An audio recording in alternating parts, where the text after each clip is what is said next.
Hello, ഞാൻ രോഹിണിയിലുണ്ട്. നീ ഇങ്ങോട്ട് വാ, ഒരു ബിയർ അടിക്കാം. ആ ഓക്കെ.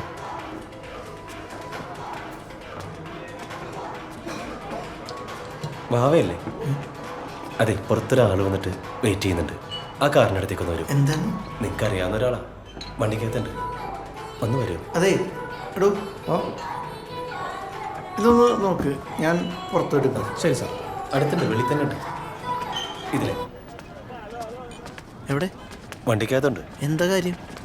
ബാറായോണ്ട് ഇറങ്ങാത്ത, വണ്ടിക്കകത്തിരിക്കുക. ദേ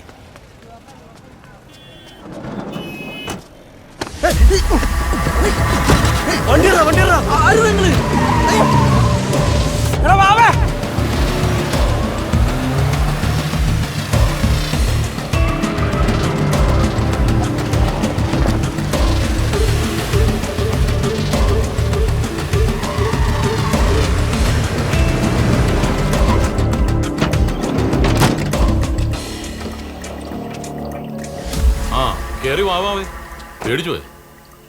പിന്നെ പേടിക്കാതെ, അവർ പറഞ്ഞു നിങ്ങളുടെ അടുത്തേക്കാന്ന്. ഞാൻ ആദ്യം വിശ്വസിച്ചില്ല.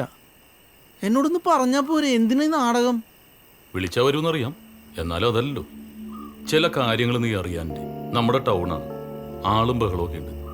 എന്നിട്ടും ഒരു ഈച്ച പോലും അറിയാതെയാണ് ഇവർ നിന്നെ പൊക്കിയത്. അവർക്കാകും ഇതുപോലെ. ഒരു മനുഷ്യൻ അറിയാതെ നിന്നെ പൊക്കും. ആ, നമ്മുടെ ആളുകളൊക്കെ എത്തിയില്ല. ഒന്നുമില്ലേ, വെറുതെ ഒരു കാര്യം പറയാൻ വേണ്ടി വിളിച്ചാണ്. ഞാനാകെ പേടിച്ചുപോയി, ആരാന്നറിഞ്ഞില്ല. അതാണ് പിറകത്തന്നെ വന്നത്. ഇനി ഈ മണ്ടത്തരം കാട്ടരുത്. കൊണ്ടുപോയത് മറ്റവന്മാരായിരുന്നെങ്കിൽ നീയും തീർന്നു പോകും. ഒരു കാര്യം ചെയ്യുമ്പോൾ ആവേശം മാത്രം പോരാ, ആലോചനയും വേണം. അതുകൊട്ടെ, ഇനി മേലാല് ഇമാതിരി സ്ഥലത്ത് നീ പോകാൻ നിൽക്കരുത്. നളിനേട്ടാ, നിങ്ങൾ എന്തോന്നീ പറയുന്നത്?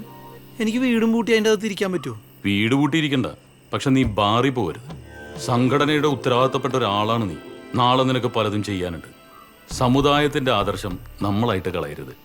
പിന്നെ നിന്റെ ഓട്ടോറിക്ഷ പണി, മുൻപ് ഞാൻ നിന്നോട് പറഞ്ഞിട്ടുള്ളതാണ്. നമുക്ക് ആ പണി വേണ്ട.